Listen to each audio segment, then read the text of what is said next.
Hello everyone, I'm Rob Mithra, and today I will be joined by Deno. Hello Deno. Hello, Bra. How are you? I'm doing great. How are you doing? Tremendous. It's a wonderful Sunday for me. So, yeah, very excited to be here today. So, today we will be talking about expansions for Kingdom Death.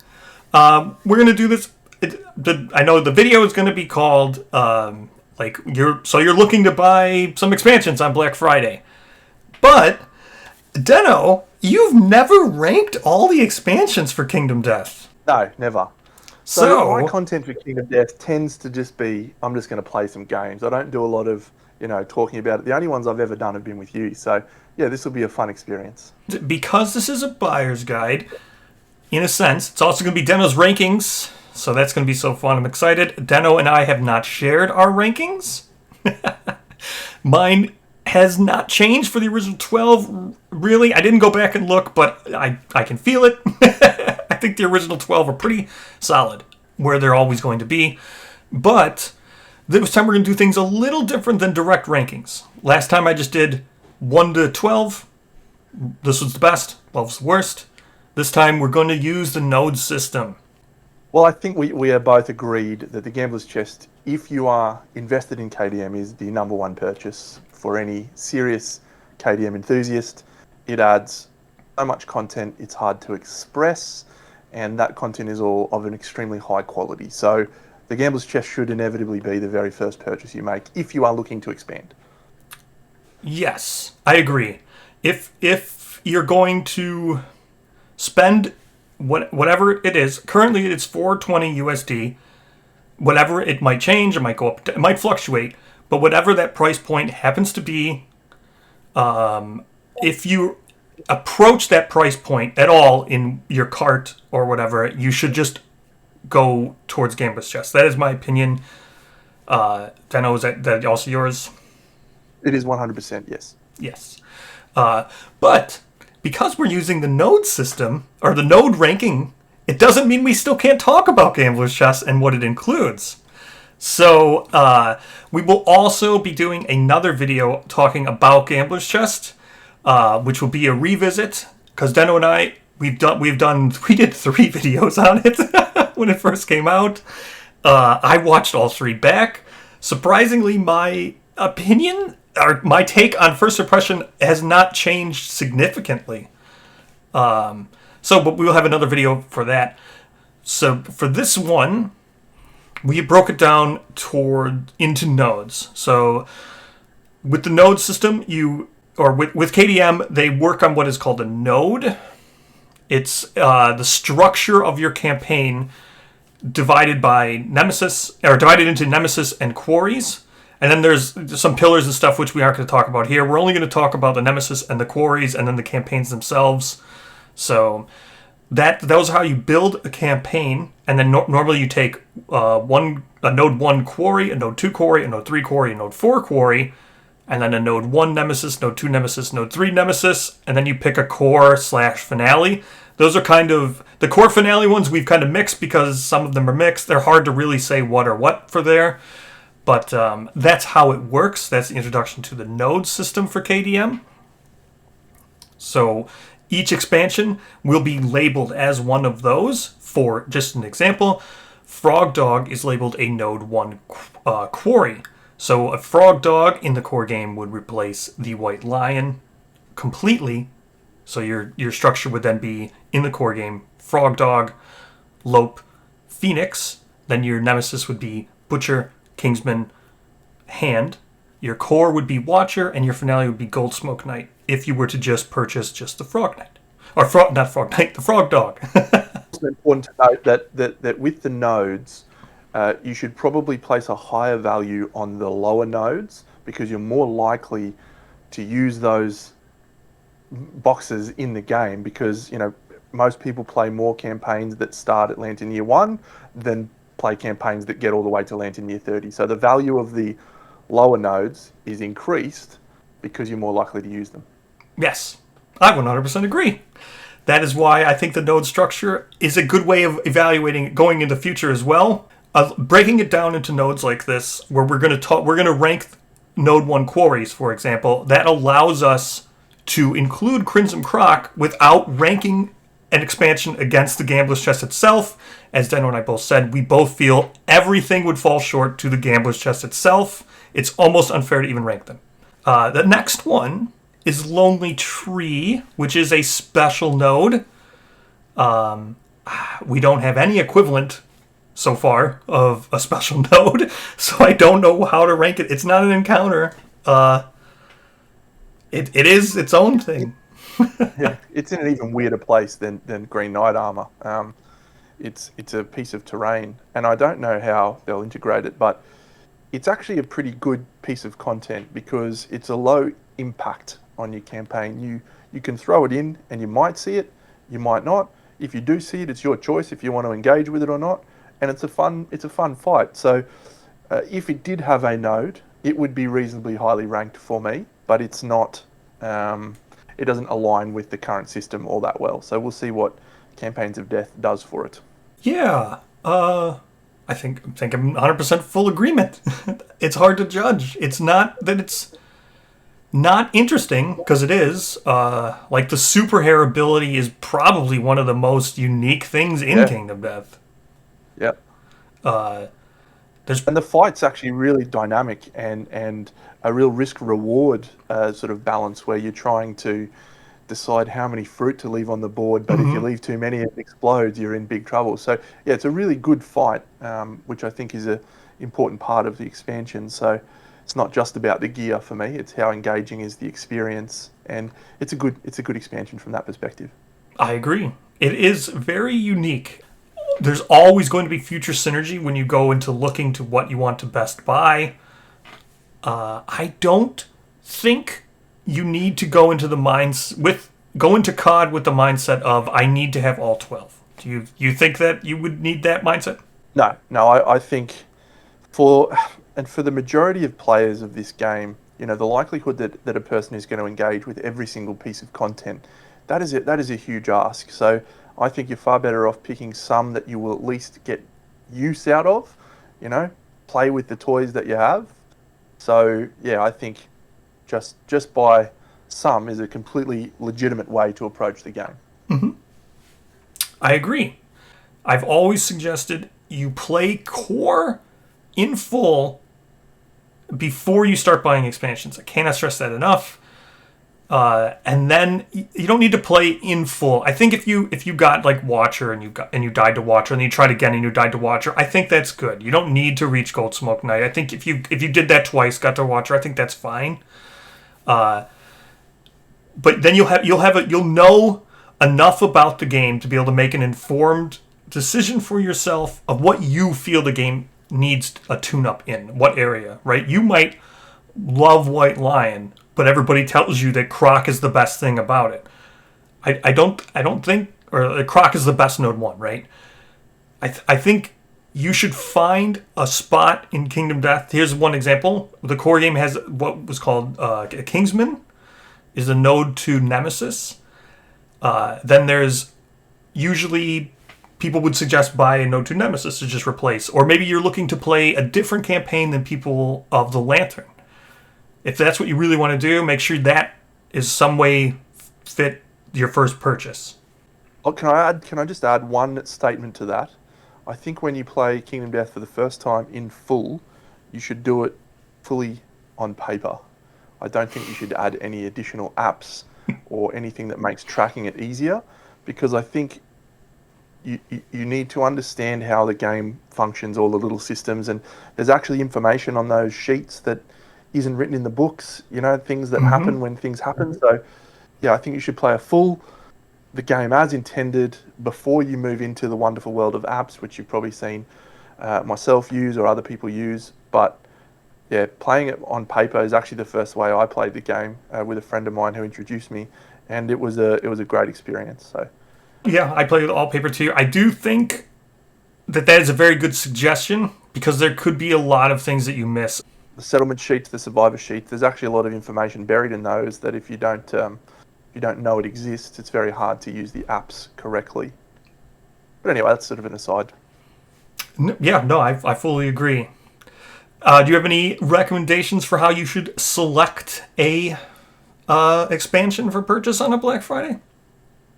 No, I agree with your perspective. I think the the thing we talked about is obviously Gambler's Chest adds all Mhm. of those things that you might want to have. You know, it adds a new campaign, it adds a different node for every possible node, with the exception of the Hand and the Phoenix.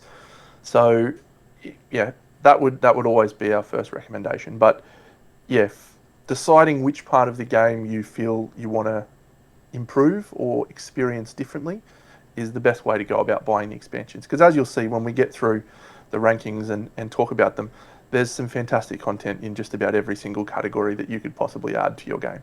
So this will be fun. I'm really looking forward to it. Deno, let's start with Node 1 quarries. Just to familiarize Now, it, are we going top to bottom or bottom to top? we're going to go bottom to top. Typical Okay. YouTube algorithm enjoyment. So again, we're only talking about the ones that are released currently as of this recording. And before we begin, the Node 1s are Crimson Crocodile, White Lion, Frog Dog, and Gorm.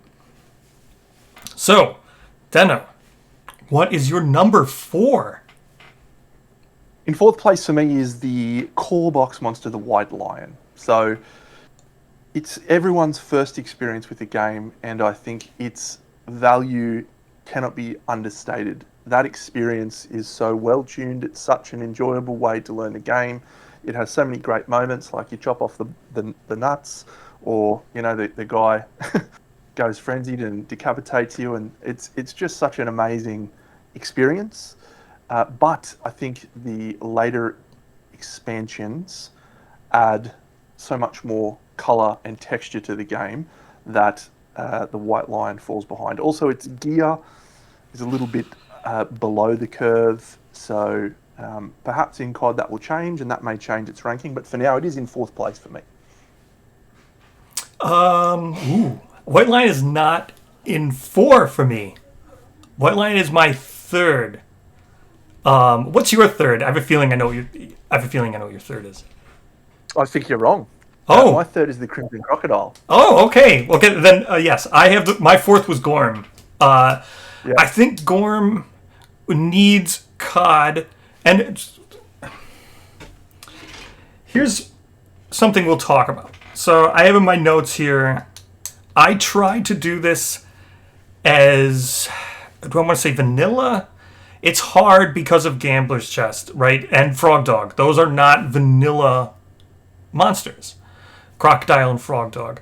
But I tried to just look at Gorm and White Lion as vanilla.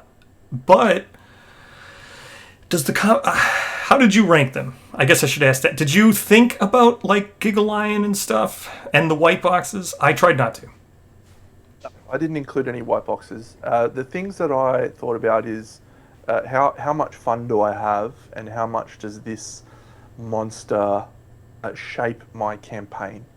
So if you look at the White Lion, it is literally a punching bag of resources and nothing else. You carry nothing from the White Lion through, with the exception maybe of the Cat's Eye Circlet.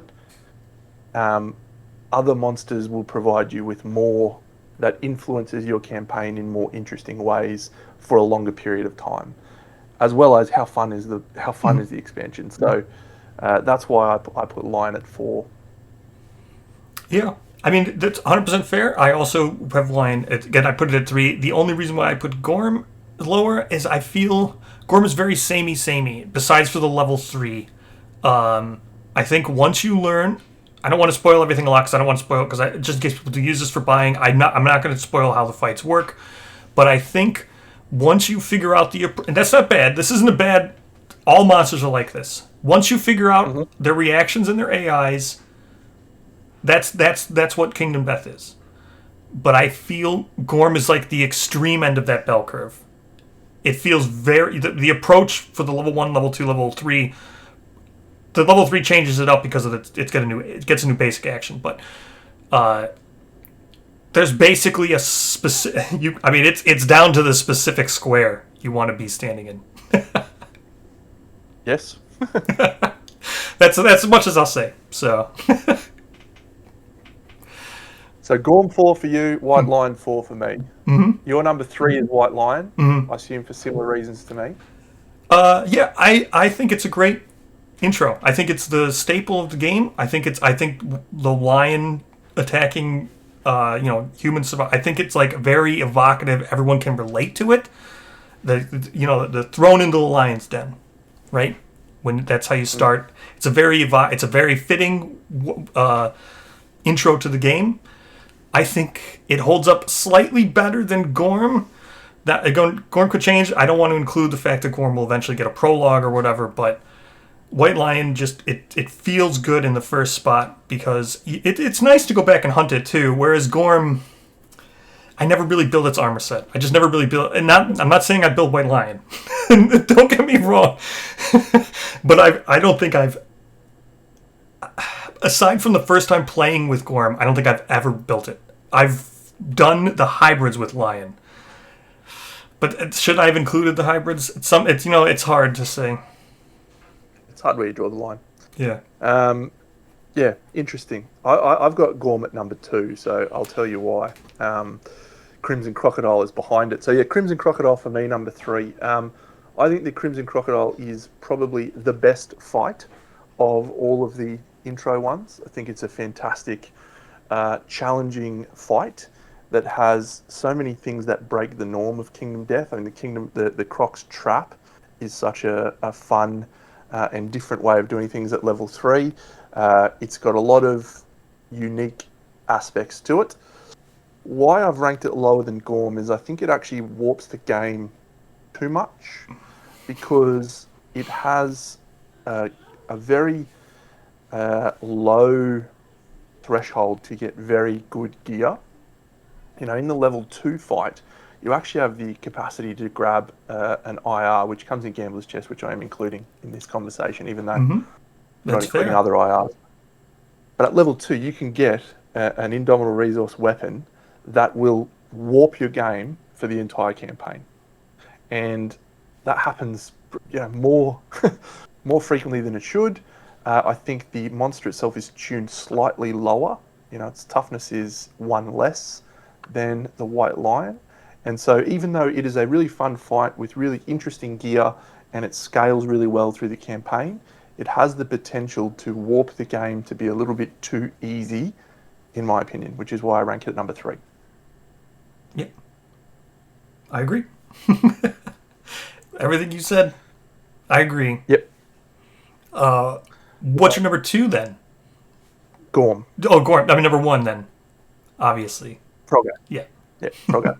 So the Gorm I've got at number 2, and I think the Gorm does the opposite of the Croc. So it warps the game in a way that makes it more challenging. Gorm climate is a huge thing that you have to think about, and it forces you to play the game in a different way than maybe you would normally, which I think is really interesting. It forces you to think about, do I keep resources or do I spend them? Am I going to have to give up an innovation or am I going to, there's this risk factor in playing the Gorm. The fight is, as you said, it's a little bit solvable, but it's actually a really fun change up at each level. Each of those 3 levels of the Gorm feels a lot different, whereas the different levels of the Lion feel pretty much the same. The gear, it has some real winners in there, and it has a couple of, the armor set's significantly better than the Lion, but it has some really great gear that's fun to use the whole way through. Things like the regen suit, the wisdom potion, and the black sword. It's fun to try and get to that point.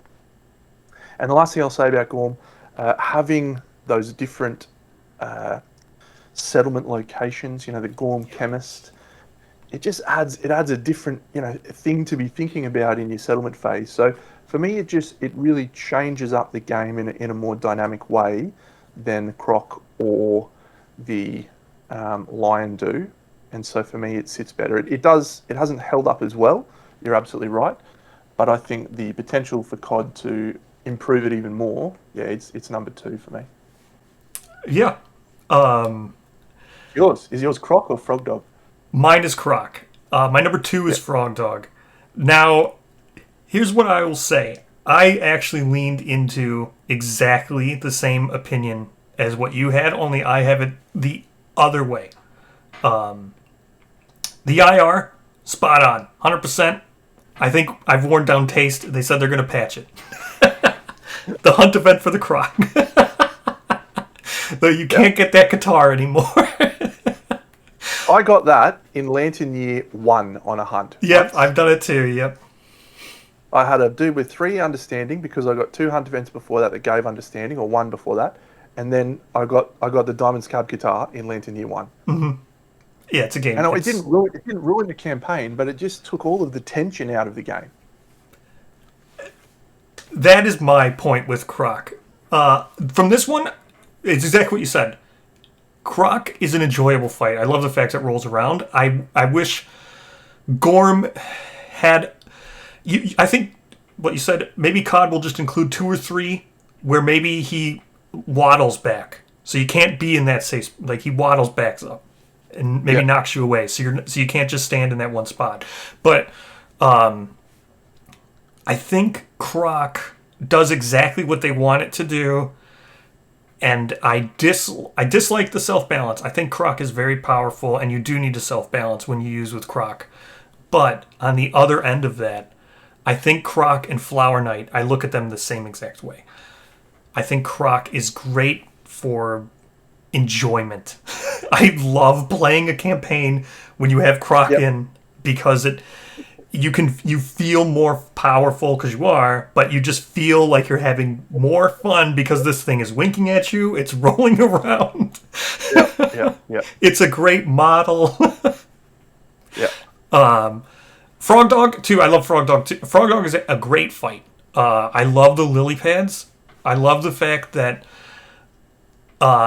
you can have a Node 1 in a prologue fight that has 3 or 4 speed, but because it has 5 accuracy or 4 accuracy, it's the same thing as Butcher. You can draw 2 AI cards because it has 4 or 5 accuracy. I think that's very neat that you can have such balance. The only reason why I put Frog slightly lower than Crimson Croc is because I think the level 2 is quite a hurdle. It's significantly more difficult. Yep. Mature certainly adds a lot more complexity to that fight.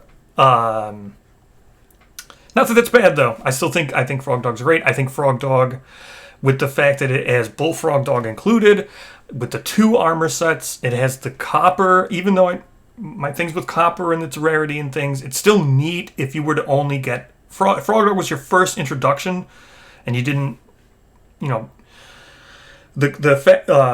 first expansion. I mean, the fact that it has a new mineral gathering with a whole new mineral card, that's so cool. I think the terrain is neat with the lily pads. The fact that every fight will have them is neat. I understand why they didn't include random terrain in the Frog, but there's ways to get around that. Fascism. Look, the Frog Dog, I think, is my number 1 because of how much you interact with it throughout the life of the campaign. Yes. You can fight a Frog Dog in Lantern Year 1 all the way, or even Prologue, all the way up to late Lantern Year 20s, facing a Bullfrog Dog trying to build a copper set. Mm-hmm. It gives you something to engage with at every point in the game. The fight is very dynamic. The Croc, I think, is a more fun fight, but this one you can actually really be strategic and make really good decisions that can occasionally backfire when he jumps on you and kicks you off. It's a really great fight. And then I think the gear is a much nicer balance than the gear in the Croc. You've got some really interesting things that you can use, like the grapple claw. It's got some great stuff. The ironclad shield, awesome. The frog set. Basically fighting yourself across the board in different ways. Like, it's a really dynamic expansion that I think is worthwhile at every stage in the game. And for me, that it shows how much design experience the team has developed over Yes. the last X years, because it is the most refined and the most impressive to me, of all of them. So that's my number one. Yes, I agree with you fully, and I fully expect.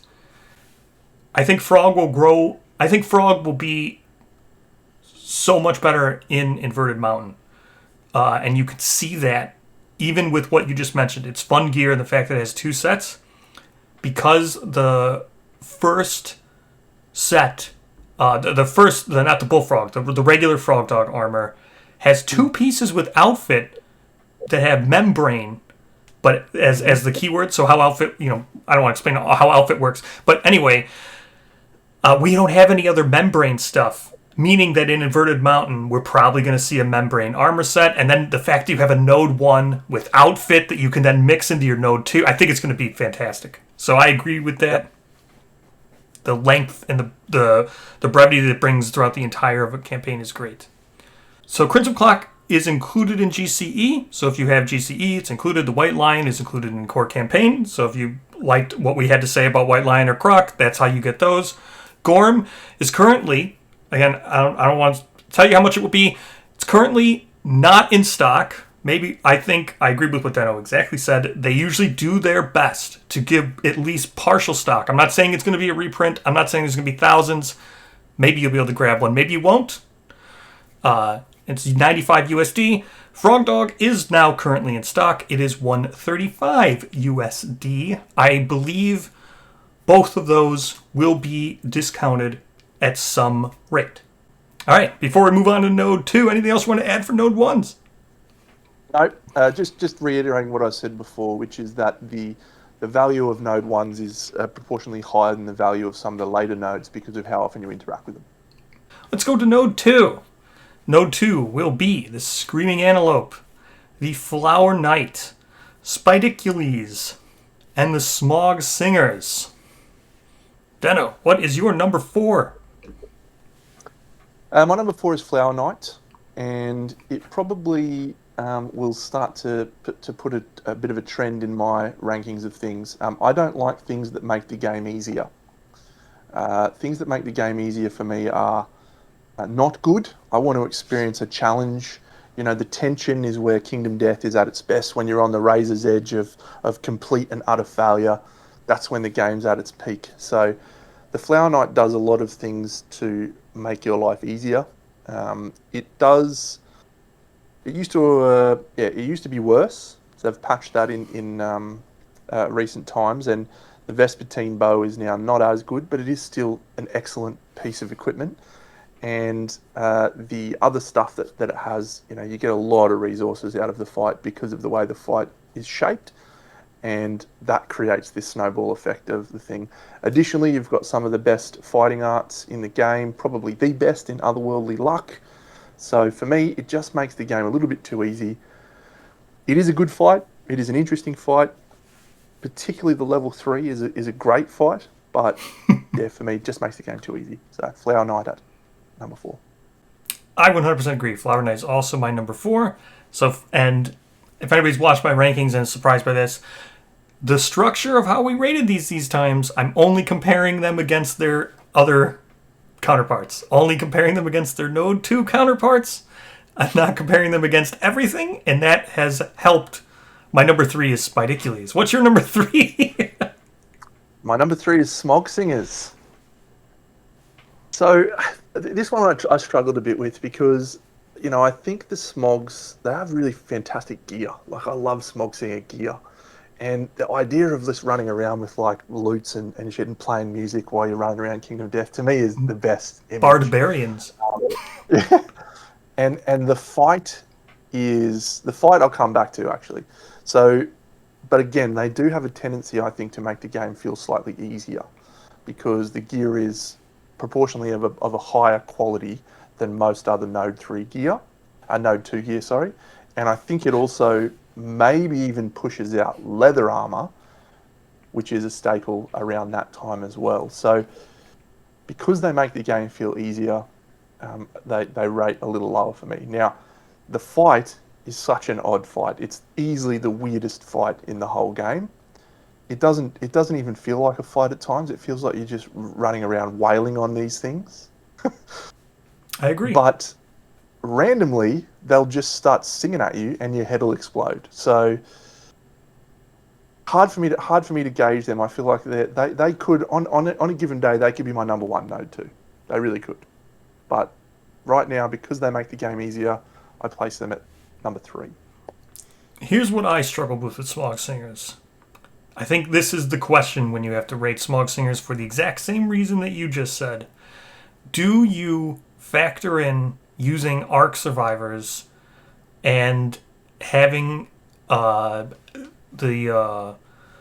clothed and sated like armor set? The ability to make mix sets really fuels Smog Singers, I feel. Especially with Red Witches. Yes. Oh. Their gear is really good, and it's not that expensive. Yeah. The only downside to the gear is the fact that pretty much everything has noisy, which has a big red flag with the harvester. But that's a 1 in 100. Sometimes you'll roll it 3 times like you do. Sometimes you roll it never like I do. So when that's its only downside, yeah, it's campaign shaping, some of that stuff. And again, you have this chain reaction where you can fight a level 3 earlier than you probably could fight a level 3 of anything else, which means you get an indomitable resource, which means you can get a weapon that will then allow you to trickle down into harder and harder fights. Yep, I agree. So your number 3, Spooter.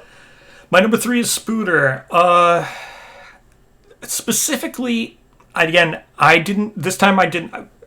Originally, when I ranked them all, my Spooter was near the very bottom, like in the bottom 3, because the miniature is just a diorama piece. You don't actually use it. It actually hinders you if you use it, which I find is such an odd choice. Unless you modify it. I've seen great modifications. I know you have modified yours. I've got to grab it. Yeah. That wasn't a factor this time, but that is why I normally do rate it lower. This time, the only reason why I rated it lower is purely for game reasons. Yeah, see, that's the great way of doing it. Yep. Weight it down too, so it doesn't topple over. That's how you do it, because you need to have access to the squares below it too. So you need a smaller, but yep, perfect. But I didn't let that factor in this time. But that is one reason why I do dislike it, because the mini is amazing. I'm not saying the mini's not worth its value. The mini is worth its value, but the fact that it's in the box raises the price of the expansion significantly. But reason number 3 for me is it's not a Node 2, in my opinion, because you usually wait to fight it because you can't harvest resources from it because of the leg mechanics. None of those that takes away a significant amount of crits because the legs don't have them on the hit locations, so you can't farm resources from it, which is the thing you want to be doing in the beginning of the game. Not saying this isn't a factor on luck builds or whatever, but it's going to hurt your early game, not only because you can't get resources via luck, but then also you can't complete its armor set till you do the level, which I know will get fixed in COD, but I didn't factor all those outside factors in. I tried not to, and I love Badar. I love the new things. I love the seating fighting art. I think Silk Surgeon's a little bit bonkers. Bonkers. But those were the pure mechanical reasons why, for a Spooter, that I put it below Smog and Lope. I will say this. If the competition wasn't Lope and Smog Singers, maybe if there's another Node 2 that we get, like maybe it's not a huge window, like it's not like a huge gap, right? I could see myself putting Oblivion Mosquito below Spider. So yeah, I think that's a good call out. This node is probably one of the most heavily contested. That they do rank very closely. Yeah, as I said, on any given day, Smog Singers could be number 1 for me. Yeah, so I've got Spider at number 2, and I recently did a campaign with it. It was my last campaign, had Spider, and so I've had some fresh experience with it. And it's got some things in it that are a challenge, right? The gear set, only being able to be crafted after defeating a level 3. That's a poor decision. Taken as a mechanic, less fun than it sounds. Yep. But then it adds all of these interesting things into the game that again, it changes the context of your campaign. Having a little head sitting in your settlement just telling you to do stuff, and occasionally, you chop it off and you've suddenly got a shield is great. The fight is the earliest time you see minions in the game, and it is such a challenging fight at times. There's probably going to be some changes to the toughness values, I would think, in COD, which will make it even more challenging. Are you talking about for the minions? For the spider. Okay. He's toughness like 12 at level 3. Yeah, and so are the minions just have monster level toughness. Yeah. Which is a fun, quirky thing. Did you use the partisan? I never needed to, because by that time I already had, again, I had Giggling Scythe. Yeah. By that time. Just making everything. Anyway. The partisan's interesting because the minions have monster level toughness. That means when you put spiderlings on the board on a king. King. Imagine 25 toughness spider. Yep. So I agree. 100%.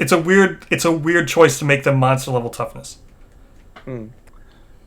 So, but having said that, the gear is quite fun. There's some different things in there, and the fight's fantastic. So, for me, it's a more challenging experience than the Smog Singers, and that's what I'm looking for out of my game. And so, for me, that is why it is at number 2 over the Smog Singers. Yeah, I mean, like I said, the disruptiveness of normal gameplay is the only drawback. And it's exactly for what you said. It's just the fact that there's weird choices with the armor set. You can't really farm. You can't really get what you're looking for the resources. There's no specific draw. So, well, what's your number 1? That's a Screaming Antelope. The core box. It's a great fight. Sometimes. Sometimes he just runs away from you like an idiot. The gear is really good. It provides you what you need out of a node too. It gives you resources. It can be used for cooking at the moment. It's just I think it's the stock standard. It's the original and the best.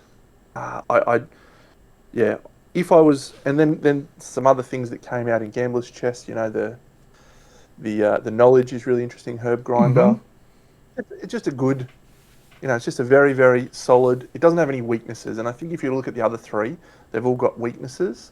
The Antelope's just solidly good. It's not great, really, at anything, with maybe the exception of the armor set is really good. But yeah, everything is just of a very high standard. So for me, that's why it sits at number 1. And I've played a lot of Antelope, as you have, I'm sure. Yes, I also put Antelope as number 1. My Smog Singers was number 2 for me. The only reason why I put Smog Singers not number 1 is because of the oddities that you mentioned. They are a bell curve of difficulty. Yeah. I also have a personal bias because I'm so bad at drawing cards. I really strongly dislike pacifism. Yeah, that's a tough get. I saw you got that on a hunt event one time, and it was your dude who had your best weapon. So it was a year 2. I got it from Harvester, obviously, where it gives everybody which you rolled. Yeah, which I rolled, and that gave everybody a disorder. And then because it was year 2, you typically have your one person who has your good weapon, and she got pacifism. I don't dislike pacifism. I dislike it in its current state. I think it could be fixed easily with an out. Like, while you have 4 bleed tokens, you can then start attacking because you're like about to die. But with it now is you just can't activate weapons. So when you get it year 2 at random, I wasn't even hunting Smog Singers. I just got it because it's in your disorder deck, and I was hunting I might have been Lantern year 3, and I was pushing a level 2 Croc to then lose your person who had my saw. I think she had my saw. It's just not fun. I really, but that's a personal thing. I think that disorder does need a tweak to at least allow you to not just stand there and die. While we're at it, can you get him to tweak Vestophobia as well? Yeah. It's two that just absolutely ruined my day. All right, node 3. Yeah. But then the Smog Singers, they hand it out too, because it is their mechanic. But that's the level 3. Again, you mentioned it. They're a bell curve of difficulty. I agree with you 100%. I don't think they're bad. I think there's just some choices that make it less than Lope for me. And I think Lope is solid, so consistent. It's the armor set with Slam and Skewer mesh so well. So very well. It's one of the I didn't mention with Croc, but Croc's the same thing with the armor set feeding to its set's ability, which is really cool. The synergies are high. Croc one's a little bit much because you can wear that all the way to Lantern Year 30. I don't think a Node 1 armor should be viable all the way to Lantern Year 30. Which is why I like Lope. It's not viable all the way to Lantern 30, but you can always find ways to skewer and spear. It just plays so nice. It's the fight has Acanthus. It has Vermin. It's just really good. Good fight. Yeah. You will feel the differences in a campaign that's not using Lope. And I think that's a mark of a good monster. When you can feel the impact and the differences while not using it. Yep. All right, so round around on Node 2, we have Screaming Antelope, which was included in Core, Flower Knight, which is 80 USD, Spidicules, or Spidicules, which is 135. It's not in stock right now. 135 USD, and then the Smog Singers are included in Gambler's Chest. So we go to Node 3. Deno, what is your number? This is the hardest one for me. Was this the hardest one for you? Number 1 and number 2 were hard. Yeah, right. Okay. My number 3 is Phoenix. Oh wow. Okay. and it's really hard for me. I just find that the Phoenixes, it has the capacity, even though I said I want the game to feel harder, right? I want a game to be hard and challenging. I don't want it to be unfun. I don't want it to be, I'm going to completely take all your toys away. I want there to be some counterplay, some challenge. And I had a campaign where I had a survivor flip one of the hunt events that turned him to 0 hunt XP. Mm-hmm. And then I flipped the next hunt event that erased him from existence. Mm-hmm. That was a very upsetting experience. Yeah. And that's really the only thing I could think of that made me go, well, this is my least enjoyable experience of these 3. Because the gear's fantastic. It's really interesting to engage with. The time travel mechanic in the fight with age tokens is really fun to play around. Some of the ancillary stuff you get in Gambler's Chest improves the fight immeasurably. Mm-hmm. Overall, it's a great Node 3 monster, and if it was the only Node 3 monster, I wouldn't be unhappy. But I think the other 2 are a better Quarry experience for reasons, which we'll come back to when we get to them. So yeah, for me, Phoenix is 3. Tough call though. I think it's a very powerful thing that you just said, where if it was the only Node 3, you'd be happy.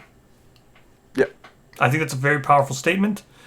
I don't want to say what mine is yet. I just want to touch on one thing, because now it's interesting, because you've highlighted some things that these other nodes, or the 2 other ones can do. But did you factor in arcs with Phoenix? So I tried to not influence my decision too much with arcs or non-arcs, because I've recently played probably 50-50. Mm-hmm. And I think both ways of the game are really have their pros and cons. So for me, when I talk about the value of an expansion, it's for both. You know, how well does it play with both? And I think definitely with arcs, the Phoenix improves significantly because of the way that age tokens interact. It's not as punishing. Yes. So, yeah, and that's why one of the reasons why I say if it was the only Node 3, I'd be fine. Yeah. It's good. Because those problems, by design or by not, those hunt event things just go away with arcs because they don't de-age. Yeah. But now here's what I was going to ask you about the other one. I don't know where you put which one, but one of these other monsters can completely obliterate armor sets with the flammable tag. Yeah. So now I'm really interested. I can handle losing an armor set. I can't handle losing a survivor. Oh, okay. Armor sets you can remake. Armor sets you can remake generally. Survivors, but particularly ones that you've spent time cultivating, that you've spent time gaining weapon proficiencies, that you've built this great combo, and they've had all these wonderful moments that happen to them. Mm-hmm. Having that guy just die at the snap of the fingers, that is cooked. Yeah. So What's your number 3? Well, I'm interested in what your number 2 is, because my number 3 is based on what I just said. Your number 3, Sunstalker. Oh, goodness me. My number 2 is Dragon. I don't want to say it's exclusively that. I will get into Sunstalker. I just want to know if it's your number 2. My number 2 is Dragon King. Okay.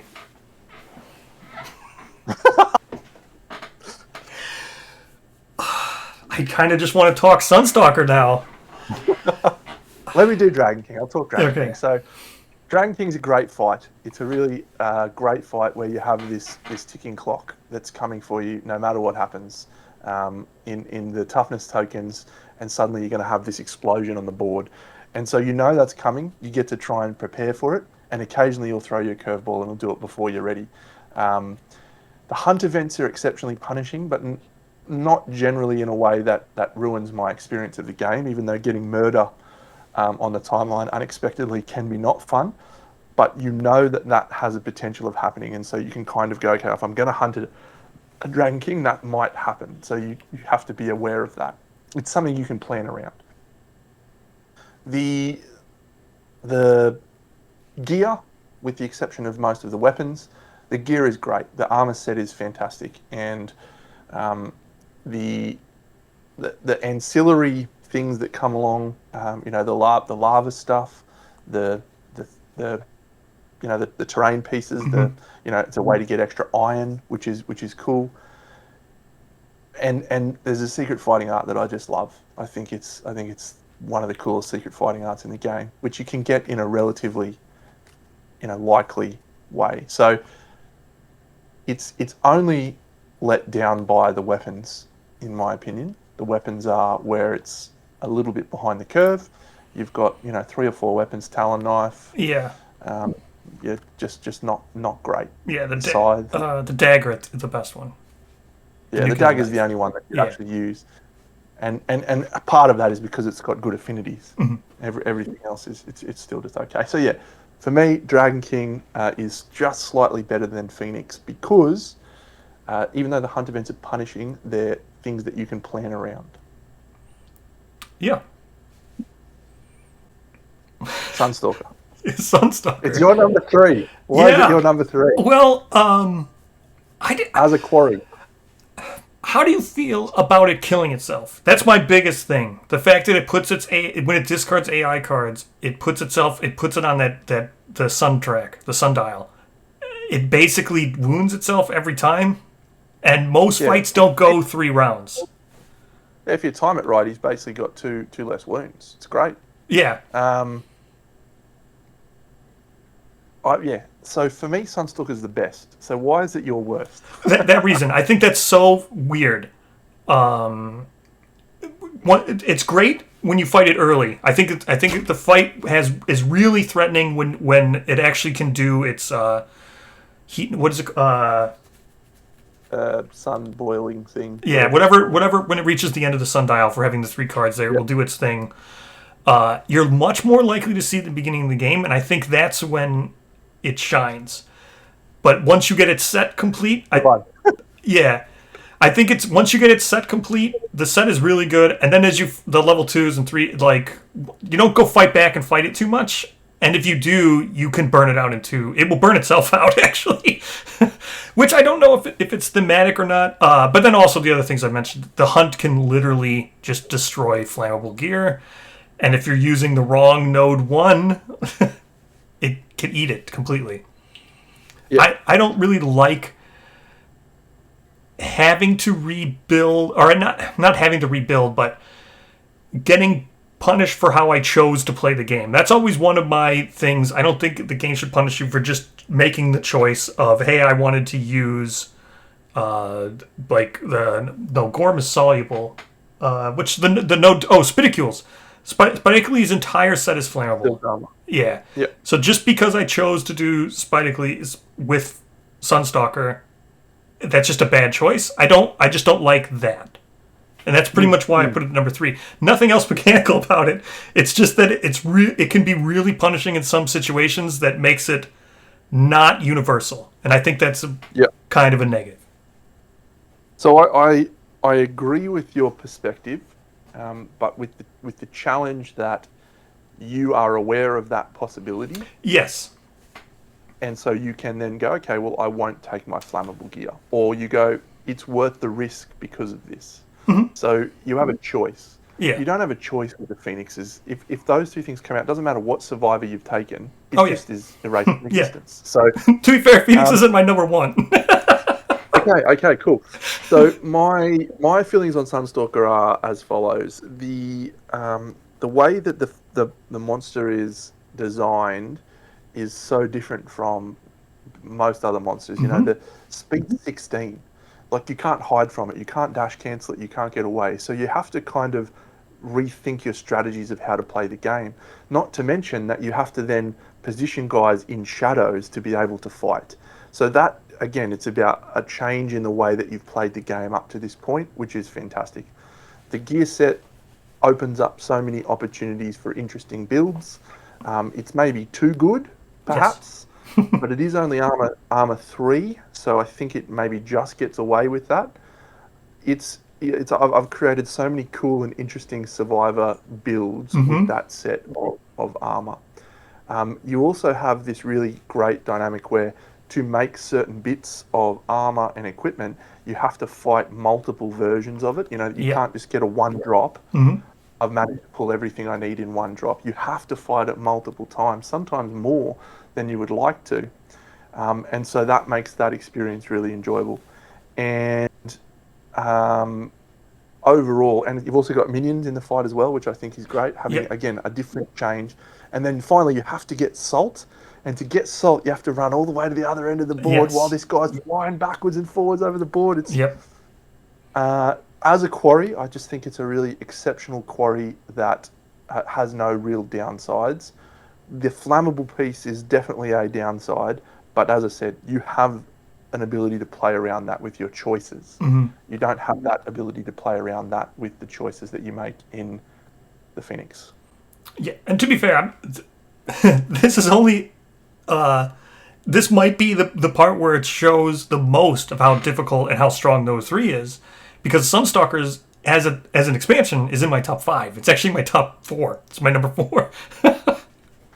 So, this node specifically might be the one that really because again, we're excluding the fact that it comes with its own campaign. We're excluding all those other things about it with Sun and all that stuff. But I also put Dragon King number 1. I think Dragon King is a really good quarry. Great quarry. I think it's weird that I think this. And dislike Sunstalker for the similar reason. But I think you can shape a campaign by choosing Dragon King as your Node 3 because it just ups your iron intake. So, for the exact reasons you said, the obsidian towers that you can do. So, mine the lava, the reverse side, right? They're called obsidian tower, right? The reverse side of the lava. Obsidian tower, and the lava pool. When he does his meltdown, it flips him over, and you run around smashing him with clubs, grabbing up all the iron. It's great. Which is great, I think it's a really good quarry. I think even if you don't, because I kind of agree, you don't make any of the weapons. I think I didn't include any of the IRs, but I know for the fact that it is going to get IRs, and we've seen the bow. The fact that it has a bow is good. The fact that the bow interacts with the cores. Taste has said in COD, cores will become trinkets and stuff, but I didn't let any of those things factor in. I like the leap from the Dragon King armor, or yeah, it's a leap, right, where you place yourself 5 spaces away. I think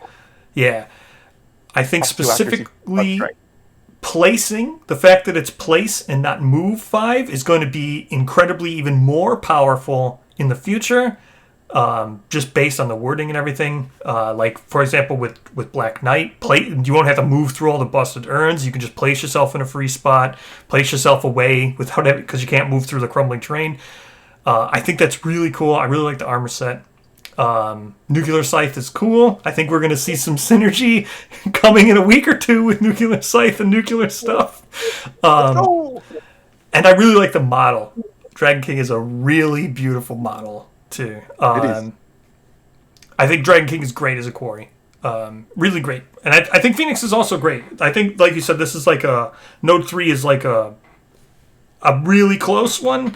I think Sunstalker just has the strong downsides, in my opinion, from not being universal. And I don't know, it depends, really, I guess, what we see with it, right? I mean, who knows? What if, like, for example, what if Mosquito has more flammable, and it's just like, oh no, this is just another quarry I just don't really want to play. I don't want to match these. But yeah. So, anything else you want to add to Node 3 before we wrap it up? Easily the hardest node for me. Easily the hardest node. I agree. I could... Phoenix and Dragon King, I would gladly use either one of them. I think... How often do you hunt Node 3s? When arcs aside or whatever, you can include arcs or whatever or not. I don't really tend to... It's an odd thing. I think if Sunstalker was in my game, I'd hunt Sunstalker the most, actually. Depends on the Node 4. But I would say... From Lantern Year 10 to 20, that's all I want to hunt is the Node 3. Oh. So it depends on the Node 4. I guess it depends. Yeah, it depends on what you're playing with the Node 4. I guess I find myself the Node armor set and out with my Node 3 usually. Yeah, there's usually gear like the Node 3 stuff is generally your best stuff that you're going to get. So that's usually where I want to focus most of my time, but it's very dependent. It's a hard question to answer without knowing the context of everything else. So I did some community stuff on Node 3, because Node 3, again, it's very interesting. I think Node 3 is a very interesting one. So I asked what people would view the expansion as, right? And most people use Sunstalker, even when they get it right out of the first, they use it as a quarry. Everybody uses it as a quarry. Dragon King was kind of mixed, but everybody... it was much closer for Dragon King being used as a quarry it is for playing with stars. But Sunstalker seems to be, even by the community standard, a quarry monster. Which is interesting. Yep. All right, so Phoenix is the only one that's included in core. Dragon King is an expansion. It's listed as 185 USD. We'll talk more about that when we do the core versions. And Sunstalker's 135, so the same price as other regular singular monsters. Both of these are not in stock right now, but hopefully they will be, and you'll be able to get it. These ones are probably the hot ticket ones, the Node 3s. That's probably why they're not always in stock. Yep. And we'll come back to that when we talk about them as core monsters. Node 4, the newest one. Node 4 introduced with Gambler's Chest. Node 4 is King, Dung Beetle Knight, Lion God, and we're going to mention Screaming God here. We're not going to rate it. It is going to be another Node 4, which I did not rate it. Did you rate it? I didn't include it in the ratings. But I do want to talk about it when we talk about another one of these. It's worth mentioning. This was an odd one for me. I think this was the easiest to rate because some of these were forced to be here. I think that's my. Yeah, this is the easiest one to rate for me. I found this one. I didn't even have to think about this one, but yeah. All right, what's your number 3? Lion God. Same. Look, Lion God's. It's one of the hardest fights in the game, and if you can beat a level 3 Lion God, you're pretty good at the game. It's a very, very difficult fight. Unfortunately, doing so doesn't get you anything other than bragging rights. It gets you nothing. It's a rubbish reward for beating that fight. The best reward comes from fighting level 1, and if you just fought a level 1 and never fought it again in the campaign, that's probably the correct way to engage with the content as it exists currently. It's got so much potential to be a really interesting expansion. There's this whole beetle necromancer situation that is just really interesting that I hope will get fleshed out further in COD, but for now it's a very clear third. I agree. Easy third for me, and I can sum it up just by saying I don't even feel it's a Quarry. No. No. All right, number 2. So this one, I'll be interested if we're the same here. I feel like we might be the same. My number 2 is the King. No, my number 2 is Dung Beetle Knight. Okay. And well, it's good that we've been different so far. Yeah. This is what I'm going to talk about with Screaming God. Yeah. So the problem I have with the King, and it's not a problem. The problem's not the right word. The King is the hardest fight that exists in the game, I think, at level 3. Maybe not including the Old Master and potentially some other ones. But the only way that you can realistically compete with it is by having its own gear. And when you have its own gear, it trivializes just about every other part of the game. And that's my real issue with it. It's that if you use it, it's great, and it's a really interesting fight. It's a really fun fight. The gear is so much fun to use, but it just makes every other part of the game irrelevant. The only thing that matters is you're fighting the King. And you fight level 3 Kings, and you have these incredible, amazing fights, and then you fight a core monster and you give it an absolute beatdown because the King gear is too much. It's too good. It beats everything. So that's my issue with the King.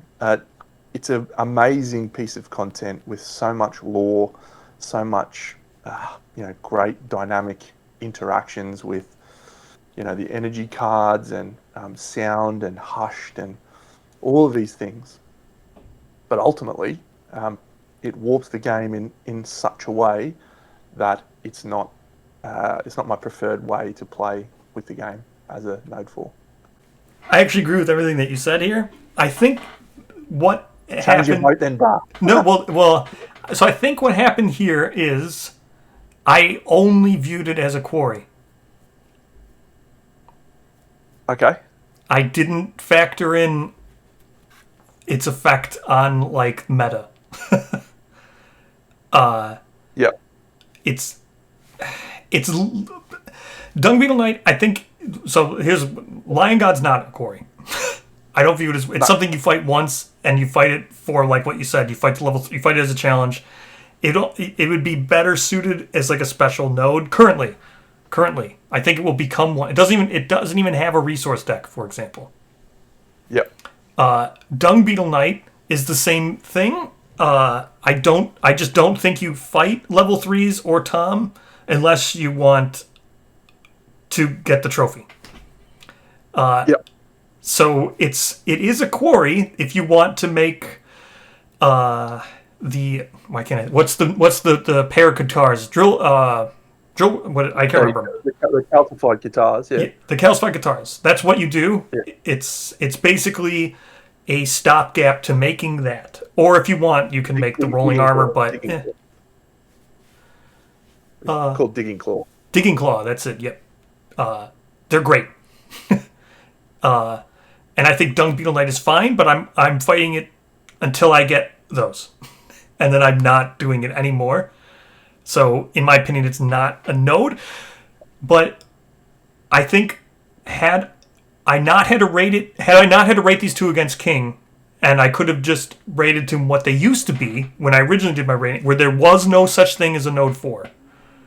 I think these fit. I think that looking at it from that lens helps Lion God and helps Dung Beetle Knight more, because then they are exactly what you said. They are a trophy and a challenge, and they're great for late game because of that reason.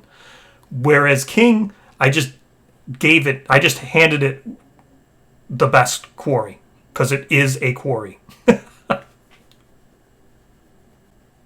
I can understand your logic. I see the Dung Beetle Knight as the pinnacle of almost the entire game, right? I think the way that content interacts throughout the whole life cycle, which is the same as how I feel about the Frog Dog, right? Mm-hmm. When the Dung Beetle Knight comes in, and until the very end, you are engaging with that content, because you're either trying to get the gear, or you're trying to time your underground sowing and your farming along your timeline at the right times to be able to make the gear, to have the right stuff and not interact with other things and not have to send out all your survivors with vermin obsession. And it's this whole layered experience that to me is just some of the peak KDM. The fight is bonkers. Like, the dude's chucking his ball at you and running across the board, and then he's going back and he's chucking it at you again, and then he's running across the board and he's flying and he's kicking you. It's just so good. And the gear is fantastic. Like, every piece of the gear is fantastic. There's just something about that guy. To me, he's my favourite monster in the game. I think he's just the coolest guy. He's just a little shit beetle. Oh yeah, I love it. Did you get the Death High version of it? No, I haven't. I've got the pin-up version of it, which I'm going to paint one day. Yeah. So because of and the other thing which is factored into this decision for me is it comes in at node at Lantern Year 8, whereas the King comes in at Lantern Year 21, 22. And so you just don't get to engage with the King unless you are reaching that time frequently, and you get 4 or 5 hunts against the King, and that's it. Whereas the Dung Beetle Knight, you can fight that 10 times across your campaign. The challenge escalates dramatically between each thing, and then you've also got this thing at the end where you can get the hidden Crimson Jewel just from going underground and doing spelunking. It's the best. Clear number 1 for me. Easiest rating that I had to do. I think this was also the easiest rating for me for the reasons I explained. Now, here's what I can say. There will be a Gambler's Chest video, and I think everything Dano said, I will agree with in that video when we're talking about the King meta-wise. Now, but here's the interesting thing. Based on what I said, I don't know if you agree, this is why I wanted to include Screaming God. Because Screaming God is designed to be a Node 4 quarry, whereas I think all these other ones have just been given the moniker. And I don't want to endorse. I'm not saying, I don't even want to put a price tag on it. I don't want to say it. I'm just saying that I feel we're on the cusp of seeing what a Node 4 legitimate quarry looks like. Yep. So that's why I said it. What are you thinking on Screaming God's placement here? When you look at how good the recent content has been and how much more polished and, experience-wise, how much better it's been, it's hard to think that Screaming God won't be at the top of this list based on that. And it's a really salient point you make that this is the first one that's actually been really, truly designed as a Node 4. I mean, King's been in development for a lot longer, so I don't think it's necessarily a Node 4. This will be the first real Node 4, and so we'll see what it's intended to look like, and maybe that'll shape some of the changes on Lion God and Dung Beetle Knight. Who's to say? But yeah, I think it's going to be a really great addition to the game, Screaming God. And hopefully has some great tie-ins with the Antelope. Oh, yeah. Now, I don't want to give it an MSRP, and I don't want to rate it and say you should buy it because this is not a review of it. I just wanted to use it for what Deno just it's make note that I think that that will be the gauge of what a Node 4 looks like. I think these other ones, with exactly what Dano said, with Lion God, I think COD is going to work wonders on it. But COD's not here yet, and I didn't have that. So King, included in Gambler's Chest. Dung Beetle Knight is only 80 USD. It's currently still available. Lion God, currently still available. Lion God has been confirmed. They're both 80 USD. I just want to make this. Lion God has been confirmed to be not needed for Silver City anymore. So don't feel obligated if you have Silver City that you need to have Lion God. It has been confirmed. They are not necessary. So that's that. Again, Screaming God, I have no MSRP. I don't even know if it will be for sale. I think it will be for pre-order on Black Friday, but we're not going to get into that. So that rounds out the Quarries. Any closing thoughts on Quarries, Deno? If you were to prioritize the earlier nodes, the other, purely speaking about Quarries, as we'll get into, the Node 3 is probably the highest priority purchase out of all of them. But yeah, good stuff. Interesting how different we were. I thought we were going to be a lot more similar. I think, well, with the Node 4, I think that was just a different headspace I was in. I stuck to the assignment. I think, had I thought more meta-wise, I think I would have probably agreed with you. I think Dung Beetle Knight is more fun, and had I thought about it in just what is more fun and what do I fight more, rather than what is a Node 4, I think I would have agreed with you. I wish maybe maybe in COD, maybe Lion God will be like Lonely Tree, and it will be a special Nemesis, or a special Quarry, where it's something you only fight once or something. I think that would completely retextualize my entire opinion of it. I will say I am surprised at Node 2 as well. I think Node 2 was where we fluctuated the most. Node 1, there's a lot there. I think I could go up and down with saying whether or not Gorm is actually the worst, but you know what? Let's go right to it. Right, just because you mentioned it. Let's talk about Node 3 first. Node 3 Nemesis. All right. My number 2 is the hand, brah. Yes. My number 5 is actually the hand. 4, 3, and 2 is all daylight. Yeah, right? yeah. My number 2 is not appearing in this film. Yeah. Hand's fine. You know, look, from a lore perspective, he's great. He's an interesting guy. From a fight perspective, once you've done it a couple of times, it's a bit of tediousness, and yeah, it is what it is. It's not even close in this one. This is easily the easiest one you have to discuss, because Black Knight just adds so much cool stuff to the game. Mm-hmm. It's such a great fight. It's got so much cool gear. He's got great story stuff. It's just simple choice. Buy the Black Knight. Black Knight is actually something. You fight it 3 times. There's patterns. There's gears. There's knowledge. There's fighting arts. There's actual. It has its own terrain. So it's just not fair to compare them. I'll just make a little caveat to what you said there.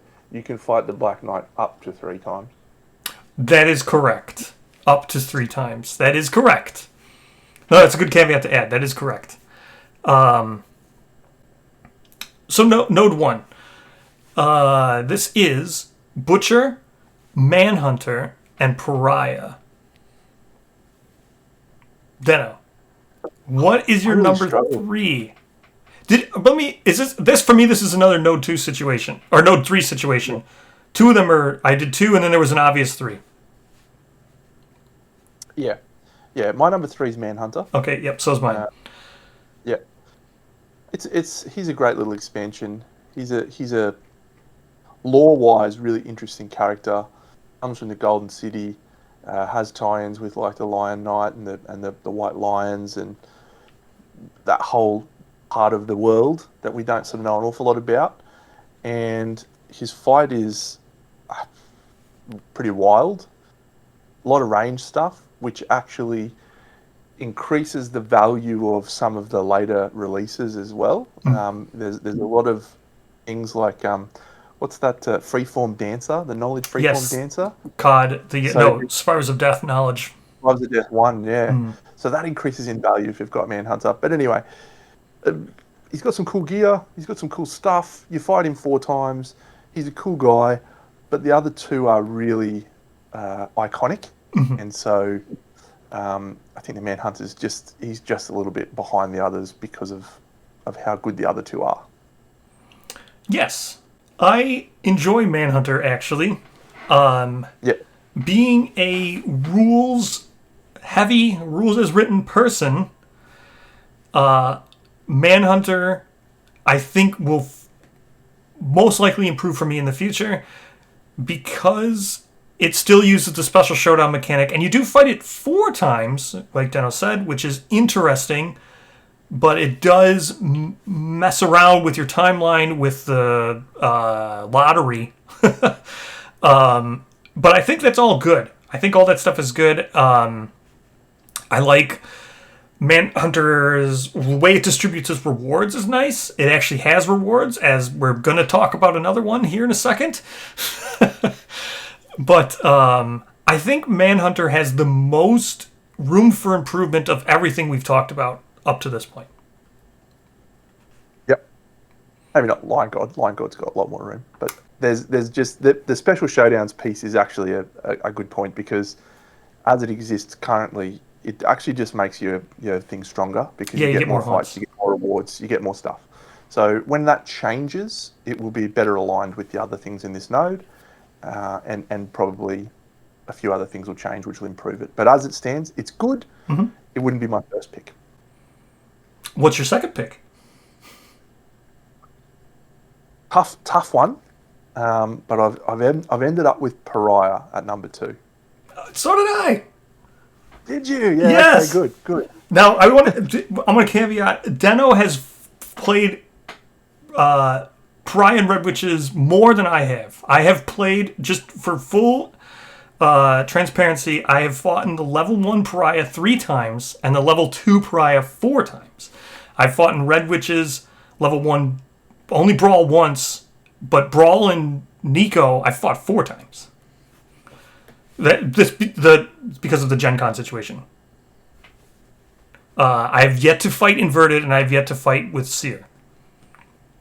I've done all of those fights twice. Technically, the Red Witches level 3, I've done 3 times.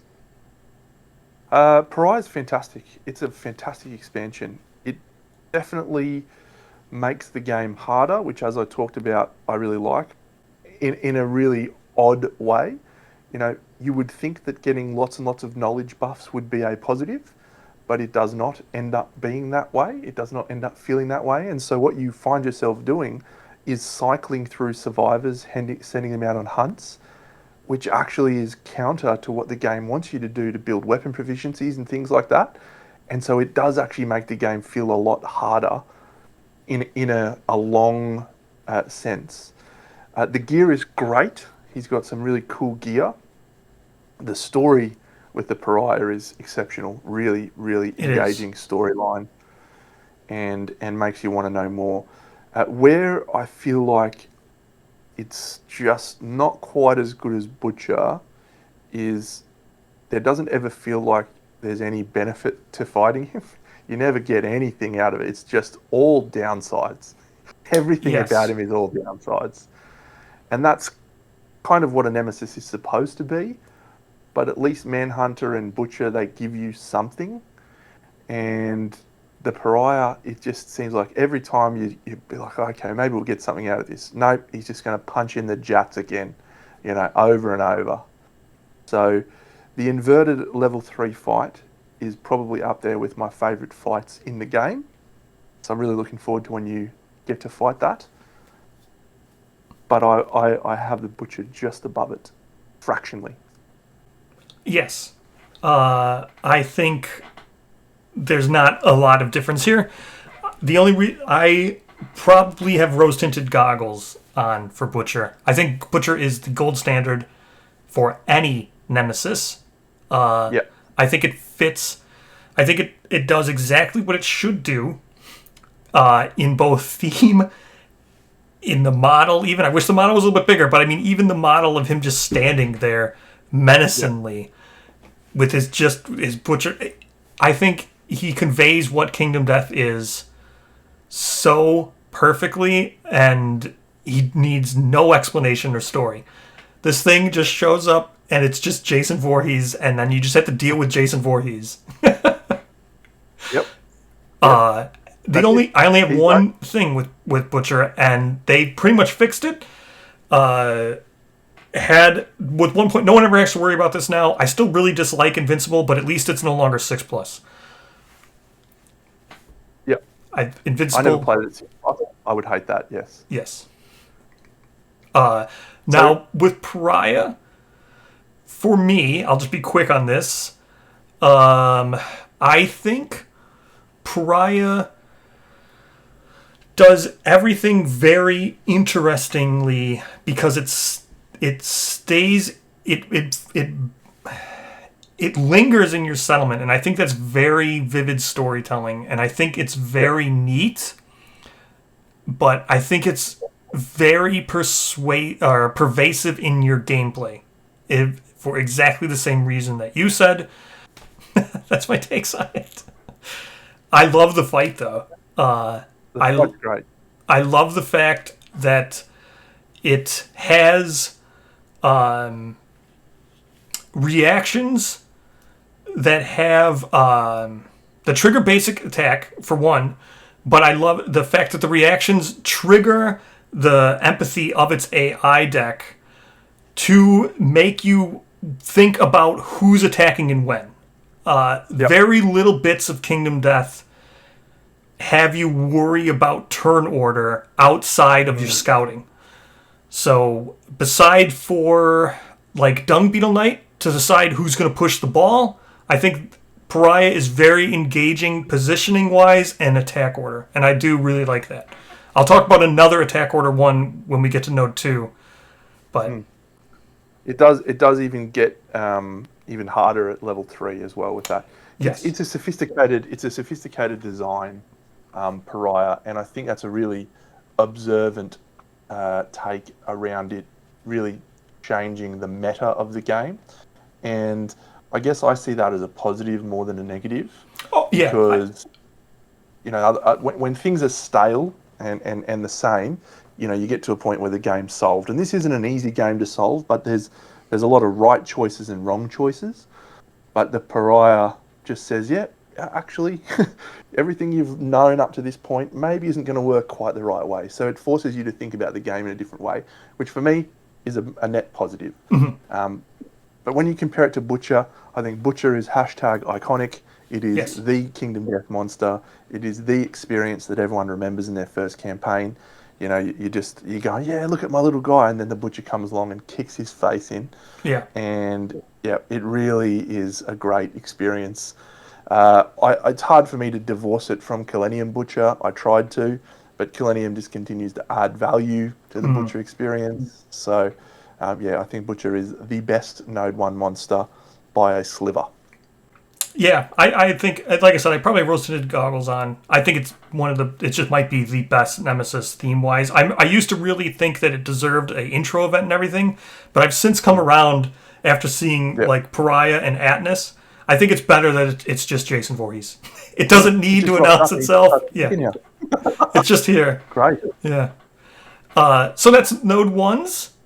I will say that after I fight the level 3, maybe I will think, because the level 3 fight does look so good. It really does look so good. I have yet to do it, but I will get there. So Butcher, included in core. Manhunter is currently 80 USD, not in stock, and Pariah is 135 USD. Pariah is also part of the Inverted Mountain. I think we'll close talking about COD and Inverted Mountain quick, but so Node 2. This is the biggest. There's 5 of them. This one's look. Unfortunately, it's also probably one of the easiest ones to rate. even though that's the most stacked, it's probably one of the easiest ones to rate because there's very clear first, second, and then the rest. Yes. I think there's going to be a lot of variables here in the lower end. I think we might not link you want up. to rattle off the 5 that we have to vote on? Yes, it is Kingsman, Atlas, Red Witch, Slenderman, and Lion Knight. We'll start with 5. My number 5 is the Lion Knight. Mine as well. In the way that Smog Singers are very different and very unique, this guy tried to do the same and just completely misses for me. It is by far my least favoured fight in the game. I really, really don't like it. There's been times when I've fought it and I've thought, oh yeah, maybe this is actually going to be okay. And then he just ponces around and just does something stupid. And yeah, it comes with a few little things that make me think, maybe it's got potential. You spoke about them earlier, the armor sets, the brawler and the warlord, and the dancer armor. They come in this and they're fun. They're really cool. I just use them in normal games without having the Lion Knight because it's... Yes, I do as well. Not anymore. You know what? I've strayed against it now that we have seeds and stuff and more variety with Gambler's Chest. But I used to do that all the time. Yes. Yeah. So I just, if I had a choice which I do have a choice, I have a choice every time I play. I just never play him. And the only time you are forced to play him is in the Green Knight expansion. You are required to defeat the level 3 to get one of his guitars to be able to complete the green armor sets. That's the only time I'll ever play him is in a green armor campaign. I'll never play him at any other time, unfortunately. Yeah.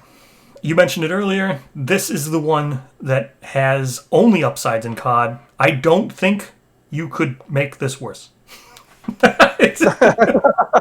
Yep, you are right. Yep. The only thing with Lion Knight here, you mentioned it when we were just talking about Pariah, that Kingdom Death is hard to solve. It's not a solvable game. I think Lion Knight is very easy to solve. Yes. I think you could even go into the fight with a solution in your head, and it would work out exactly without any resistance from the fight. So dumb. Okay. This one's interesting. I have a feeling I know what your number 4 is. You can ask if you want me to say mine first, because I have a feeling it's going to max up to yours. Well, okay, this will be interesting. My number 4 is Kingsman. Doesn't. I think I know what yours is. Yours will be Atlas. Yes, but it is. Mine is, mine is Kingsman. It's a tough one because I really, the first time I played Kingdom Death was with my mate Sheldon, and I fought the Kingsman for the first time, and it was just a shellacking. But we had one guy survive, and it was the best moment because he'd got King Step and he got through the fight, and I was like, yes, he's making the killing blow. And then some other stuff happened, which I'm sure you know of, and it was the highest of highs followed by the lowest of lows. And I do think that type of emotion and experience is something that is really good about the game. It can make you feel things, that are really expansive. However, the Kingsman is a very oppressive fight, particularly at higher levels. It feels oppressive. There's a trait that just really damages my ability to engage with the fight. I'm happy with something being challenging, but I want to be able to feel like I can make things happen, and the oppressiveness of the later fights is what drops it down for me. It's not a bad option, but it is worse than the other alternatives, I think. I'm assuming, is your number 3 Atlas? Okay. So let me ask you this. Is there a space between your Kingsman and Lion Knight? I would put a gap there. Yes, there's a significant gap. Yeah. Okay. Yeah. Kingsman is superior to Lion Knight by a large margin. Okay. Is there a gap between your 1 and 2, and then your 3 Atnas. Yes. Mine as well. So Atlas and Kingsman are kind of about the same for me, but for different reasons, for very different reasons. Mine are the almost exact same reason. Yeah, right. Okay. Well, let's talk about Atlas, right? So I think Atlas is fine, in the same way that the Kingsman is fine. It's a good fight. It's feels okay. My challenge with Atlas is that the box that he was released in both gave you the solution to defeat him in a way that removes all of the challenge from the experience, as well as I think they reached a point where they thought, well, maybe this is actually a bit too hard. Maybe we need to tone this down.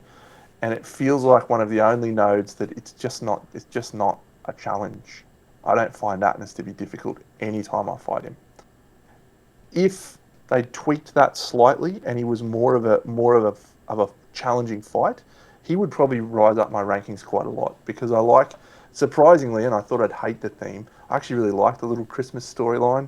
I think it's quite fun. So yeah, it's just a completely different reasoning, but they're about the same for me, Kingsman and Atlas.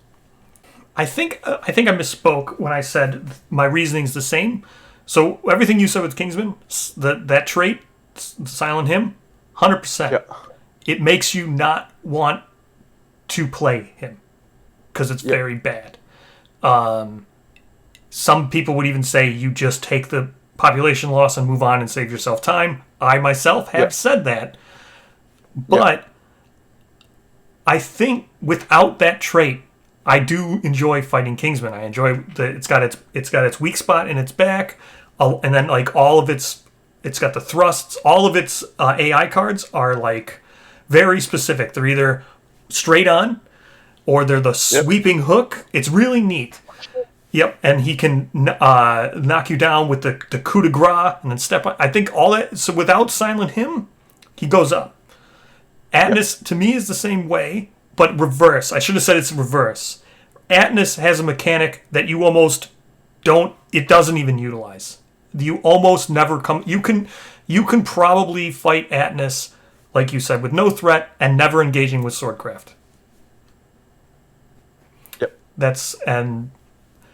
It's you just hand out these cards and he might never do them, and then you punch him and he falls down. Yes, he knocks himself down. And everyone's just like, So, I do. That's very interesting that he has a lot of pratfalls. I think it's even called pratfall on some of the cards. It's interesting. It is, and if we were to and we haven't rated them on a 1 to 10 scale or anything, but if you were to rate both of these two on a 1 to 10 scale, they're probably like 6 or 7. They're not bad. Yes. They're not a bad experience, with the exception of Silent Him and with the exception of Atlas sort of not really engaging you as much. They're both fine, and the problem is that the other options that we have available in Slenderman and Red Witches are just significantly better. So yes, yeah. I do enjoy Kingsman. I think Kingsman can be easily saved. I do think Atlas also. I did not factor in, and we were speaking before we recorded. We did not factor in the death miss stuff. His trait. He is getting white boxes that add traits and more swordcraft cards and give him rewards. But we didn't include that stuff. I think Atlas is trending up. And based on, we have Lion, Millennium, and Lope. I think next would be, a Kingsman vignette also trending up. So, whereas Lion Knight needs complete rework, in my opinion. If I were to rate them, yes. I think exactly what you said. I think what you're doing here is you're talking like a 2, and then you're talking 5s and 6s, and then you're talking the next 2. I have a feeling here we're going to match up for a 1 and 2. What is your number 2? Yes. Slenderman's number 2. Yes, I agree. I haven't fought it in a while, actually. I was thinking to myself, yeah, I really want to play Slenderman in a campaign. And then Red Witch is released, and I won't be playing Slenderman for a while, put it that way. Um, cool gear, cool crafting, challenging fight, great thematic story, weird vibes, interesting fighting art stuff. It's a banger of a box, Slenderman, actually. Mm-hmm. And what it does,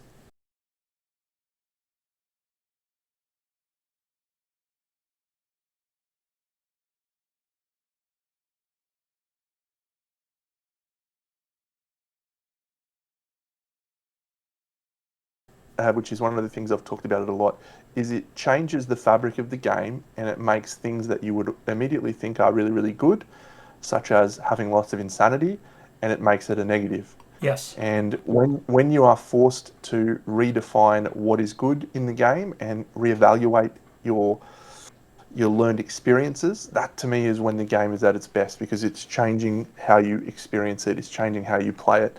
And Slenderman does that. He makes your survivors that you previously thought, you know what, this guy's rubbish, i.e. deadism, and made you go, wow, this guy's the best. I can't Yes. wait to use it against Slenderman. Um, and then yeah, the gloom gear that you can craft. It's great when nemesis give you some stuff to craft, and it's some really exciting gear in there. Unfortunately, that gear, it's probably got some real hits and misses. I think that's going to get smoothed out, but for now, it's still good enough for me to recommend highly as, up until recently, the number one Node 2 Nemesis. Yes.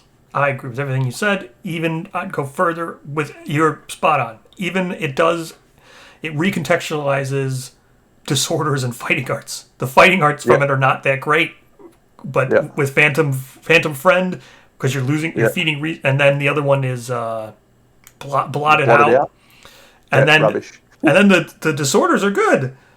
Yeah, The spiral ganglia, they're good disorders. So it even yeah, recontextualizes how you even look at fighting arts disorders. So I love that. I can't yeah, wait to see Slenderman Knowledge. yeah.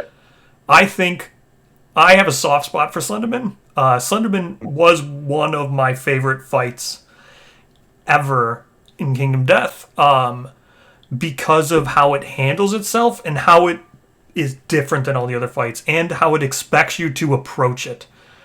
Mm, I always say this: the artwork for the showdown for Slenderman, where it shows the four survivors standing back to back, right next to each yeah, other, is exactly how you want to handle that fight, and that is yeah, so unique and so thematic. And I love the fact that Slenderman, you use defense as an offense against it. yeah, When you take its flows and you have everyone surge right at the same exact time, or you group together and you have when the hit location's drawn, when it comes back to you, because it's you have one person attack it and then it comes to the middle of the showdown board and the other three are waiting and then they all surge after the wound. It you do all of your fighting during survival actions, and I think or survival opportunities is what I meant to say. It's all done during those windows. The whole fight, I really love it. So Slenderman used my number one, so I think that speaks volumes to Red Witches. uh, yeah. So red. Yeah, agree with it, Slenderman. Really, a great expansion. And if you were to say which is the very first Nemesis to buy, it up until recently it would have been a very clear Slenderman. But now we've got Black Knight, we've got Pariah, and we've got those filthy red witches, which are our number one collectively. Yes. I've engaged with it a little bit more than I think you have, particularly from a Yes. campaign perspective. And what I love about the Red Witches is how much of an influence they have on your whole campaign, with the ability to craft a black and red armor set, and the way that changes up the hunt phase and how you achieve that. The fights, adding multi-monster fights, which is the second one after Smog Singers, adding minions on top of that. I love minions. I Mm-hmm. rated the three minion fights very highly. The other two, so this one as well. Um, as well as, the lore, the story, the story events that come along with the Red Witches. It is just a smash hit. It's up there for me as the best expansion they've ever released. For me, the other two are Black Knight and Frog Dog. I think they're, not including Gambler's Chest, which, as we've said, is its own thing. It's just a great box. Probably the only negative, and this is from me, so maybe take this with a grain of salt, I didn't find the level 3 or 2 fights as challenging as I expected them to be, which is something that Taste sort of addressed in the Discord and gave us a solution to. But yeah, and maybe that's more of a me problem, but I do think that more experienced Kingdom Death players reach that point in a campaign where the difficulty of the game drops. Yes. And unfortunately, the Red Witches come in at a point when that's the case at level 3. And that's a shame, because having all 3 witches on the board is, to me, the fight that I was most excited to experience with them, Yes. jumping back and forth and doing cool stuff. And it just didn't provide the challenge that I thought it might. But they're easily the best Node 2 expansion for Nemesis by far. Yes. Country Mile. I think the difficulty might be low on the more I play it, but I think all that is completely outshadowed by... This is like a glimpse... I should have used that for Pariah. This is like a glimpse of what the design team has learned. And I could tell that the moment I opened the Red Witch rulebook and I saw that they were explaining the infinity symbol.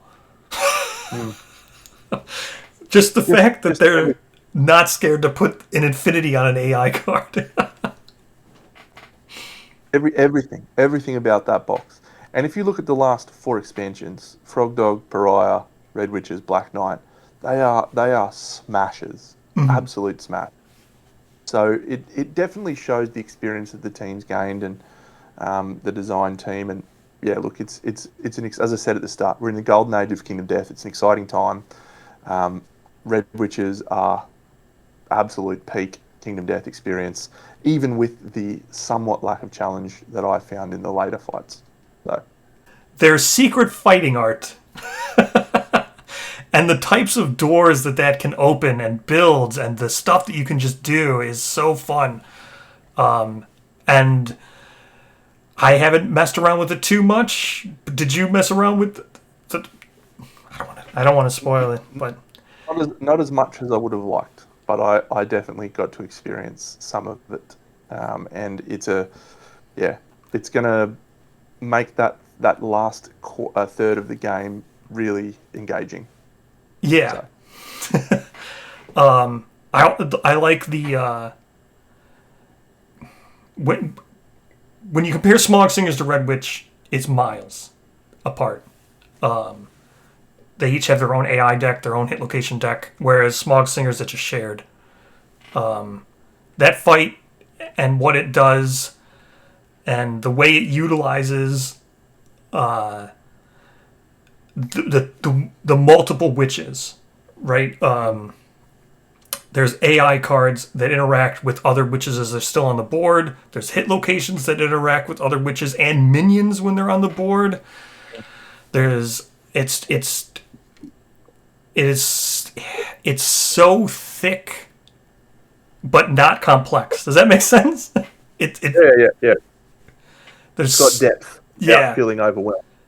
It looks. You can have a board that's just littered with minions, not littered, but you've got 3 minions and 3 white or red witches on the board, and there's like 3 decks of cards, but it's not intrusive. It's so streamlined. I can't. It's great. I don't want to spoil the fight, but I would love to just talk about it. Fantastic production. Yeah. Agreed. So that's it for the Nemesis in a strictly technical standpoint. Cores and finales, we're going to talk about them real quick. They are technically boss Nemesis stuff.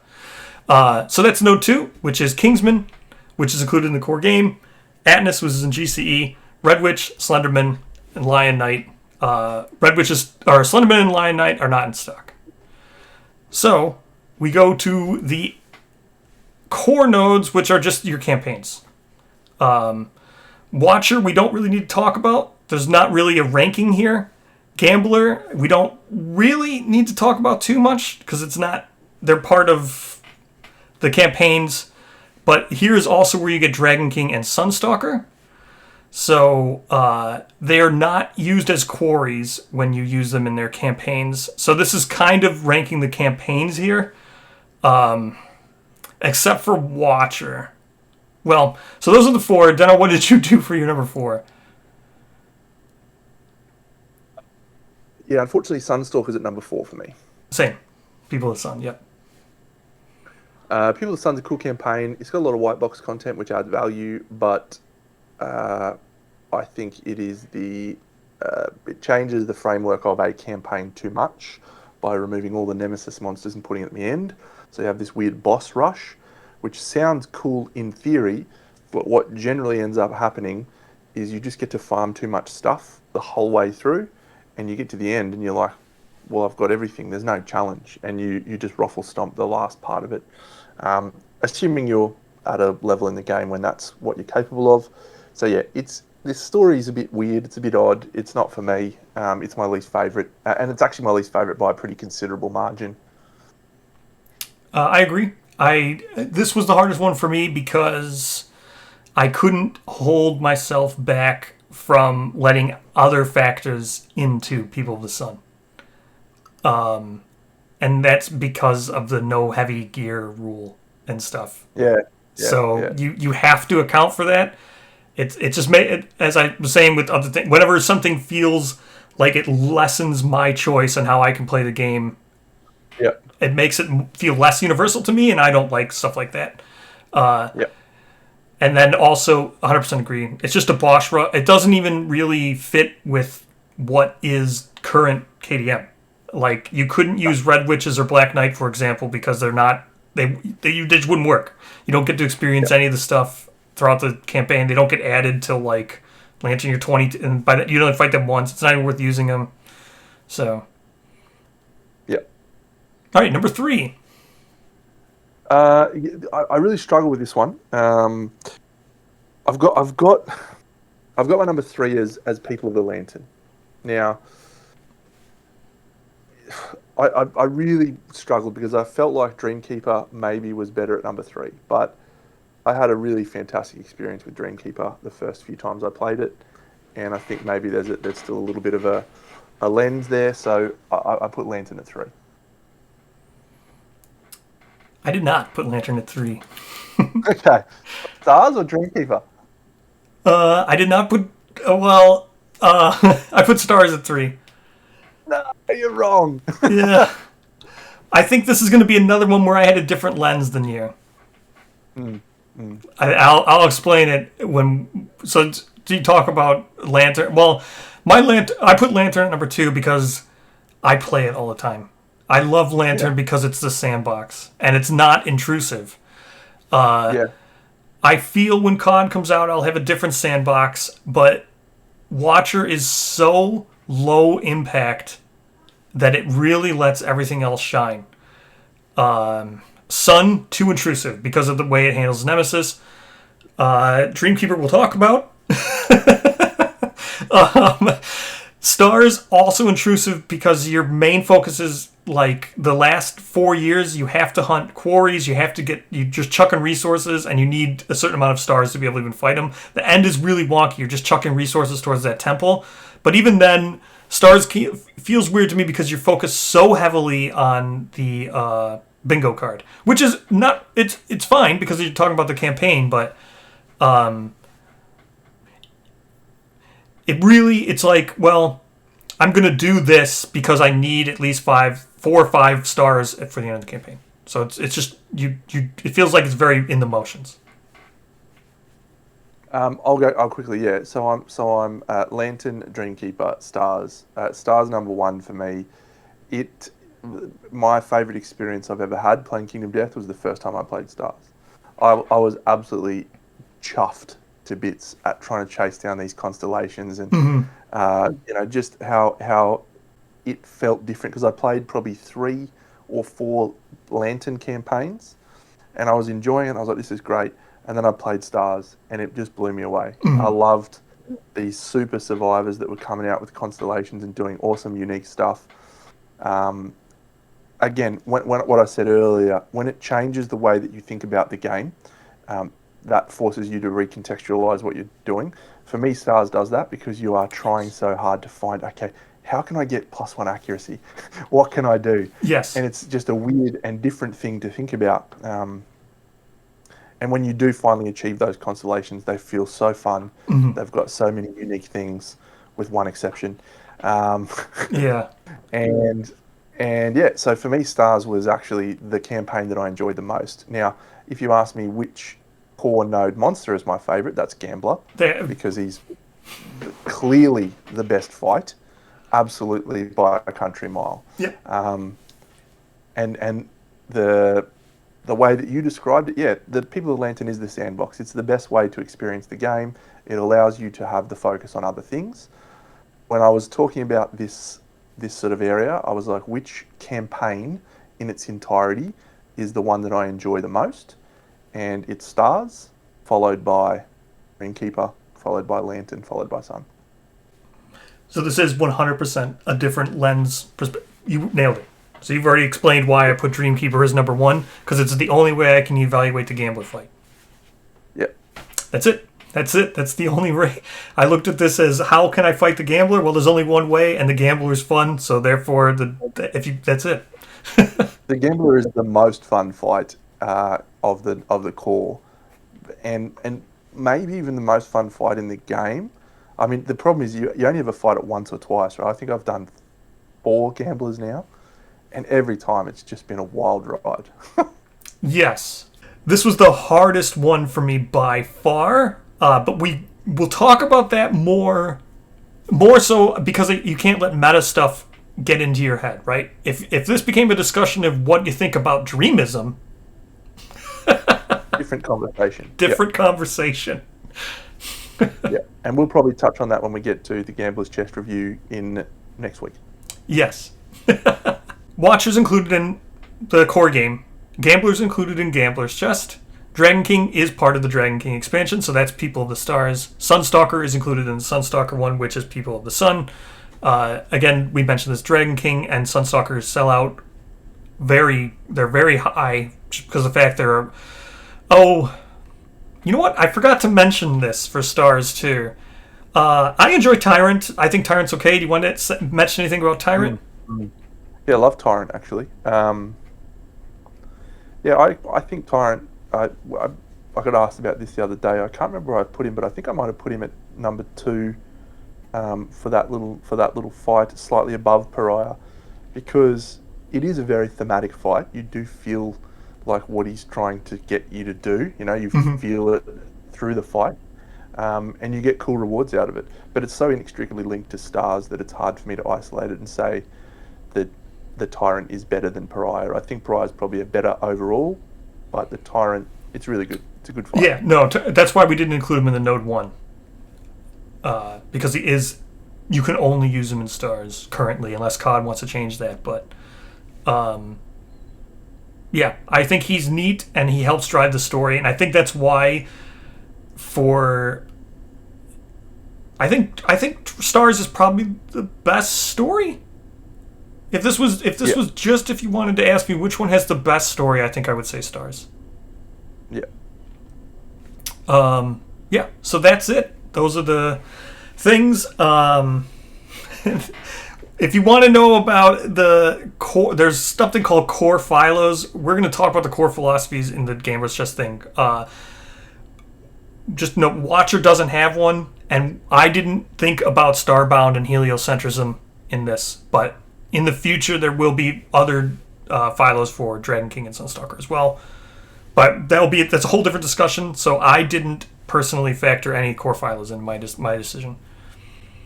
So, last one here, we close it out with the finale nodes. Finales, there's only 2 of them currently. and there are no way of buying these as a single expansion as of yet. But currently, it's Gold Smoke Knight and God Hand. Gold Smoke Knight included in core. Lantern Year 30 finale fight. God Hand included in Gambler's Chest. Lantern Year 30 fight. Which one's your favorite? My favorite is the Gold Smoke Knight. Yes, mine too. Oh, that's interesting. Well, God Hand, to me, it just feels a little bit too much like the hand. It's like, cool, this is what's going to happen. And if you know what's going to happen, you can beat him before he even does anything, and it just feels dumb. If you have to engage with the God Hand in the fight and you actually fight him, it's great. There's cool moments that happen, but at the same time, it does stuff that feels really oppressive. The Gold Smoke Knight's just a much more traditional KDM fight where you're kind of pitting yourself against what is a really challenging experience. Yes. But not so much that it feels oppressive. And it's nice to sort of reach that moment and have a little victory lap experience where you're getting to run around with your survivors doing cool stuff and feel like you're having a normal game. Whereas in the God Hand, sometimes he just randomly decapitates you. Yes. And you're like, that was fun. But yeah, I actually wanted to play with my toys for a little bit more game. Come on now. So I agree with you with everything you said. Literally everything you said. The reason why I don't put God Hand first is because, well, the only thing I differ on is I actually thought God Hand was not similar to Hand. He doesn't have the lens mechanic at all. I was kind of shocked that the lens mechanic is just abandoned. It's a shame. But yeah, so when I say that, it's like, if you know what the God Hand does, if you know what the hand does, you just don't, it's not really a fight. Mm-hmm. You just bring your shields and do nothing. And it doesn't even feel like a fight. If you know what the God Hand does, it's kind of the same. You reach a point where you don't have a fight. Sort of. Yes. In a different way. But yeah. Yes, I agree. And exactly the same as that. Sometimes you just get decapitated. Yep. I also like Gold Smoke Knight. I think Gold Smoke Knight is for the same thing I said with DBK and Lion God. I think it is the perfect trophy fight. It might not be the most flashy. It's pretty much everything you said. Exactly everything you said. I said them. It's completely the same. It's a very samey. It's played the same as you would expect all King of Death to be. Dashing at the right time, dodging out of the right way. It's just like the blackened mechanic. It's just more powerful, and it just is oh, this is what a monster could do when it's not using hit location die. It's just doing strict damage. This is crazy. Yeah, it's really cool, and I do sort of like the surging. It's not always sometimes you get punished for surging, but not always. And so you have this moment, risk and reward. Oh, it'd be a great time to surge now. I've got a great weapon to do it with. Is it worth the risk? And to me, that's when you have those decisions. That's great. So yeah, there is actually wonderful little story things that tie the Gold Smoke Knight in sort of hunt events and little moments where you see and feel its presence felt. But you have to play quite a few campaigns to experience that, which I actually really love. He's a cool model too, which I actually tried to not factor into my decision making because the models are a big factor for me. But it's one of my favourite models in the whole game. I think, didn't I rank it number one as my number one in that models that we did? It was that or Lolowin. No, it was number two. It was number two. Gold Smoke was number two. Number one was the Flower Witch. That's right. Oh yes, that's right. Yeah, I like Gold Smoke Knight. I think Gold Smoke Knight's a fine cap ending. It's not too flashy. I think God Hand is very flashy in what it does, decapitating, doing stuff with the board. It does a lot of a lot of neat stuff that it does. But sometimes, you just want to sometimes you just feel like punching a brick wall. Well, it's like you've reached the end of this massive, incredible journey of 29 Lantern years, and you just get to that point where you're like, yep, I don't need anything crazy. Getting here was satisfaction enough. I just want to have one final run where I do my things in a normal way and enjoy the experience one last time. So, yeah. I Good agree. ratings, mate. Yeah. We'll mention it. The other one, we will see now, just like we mentioned with Screaming God. Screaming God comes with a finale. So I'm very excited to see it, but I don't want to rank it. But that will be the first one designed to be a universe or like a flexible finale. So I'm really excited to see that. I wonder what that will bring. Yep. But again, not ranking it, just saying that it will probably be, if you're using this as a buyer's guide thing for Black Friday, I think the pre-order will be there. So just know that, yeah, I'm very interested to see what Parasite Queen's all about. Me too. So that's it. We've now ranked everything. This was a lot longer than I thought. But we definitely ranked everything, talked about it, covered it in depth. Hopefully this is useful. Do you have any closing things, Deno? No, mate, it's just a privilege to be able to spend some time with you talking about our shared passion in Kingdom Death. So yeah, this was great. I had a great time. Probably too good. Like I said, it's been a very long video. But yeah, no, you're, like I've said this before, thank you so much. This was very good because, again, your experience with it, the amount of... I bet by the time I'm done with Screaming Lopes vignette, you'll have a whole season uploaded. We'll see. Yeah. So your opinion and your input on all this stuff is invaluable because the way you can turn out campaigns, you can get so much more to the table. I don't think there's probably anyone who's experienced the newer stuff as much as you have. So it's invaluable, your input to share with everyone. So it's very good. I'm so glad you could do this. I appreciate it, mate. Yeah, so we got a couple more things to talk about for coming up of Black Friday. But thank you again so much for joining me, Deno. This was so fun. Thanks, mate. Goodbye, everyone.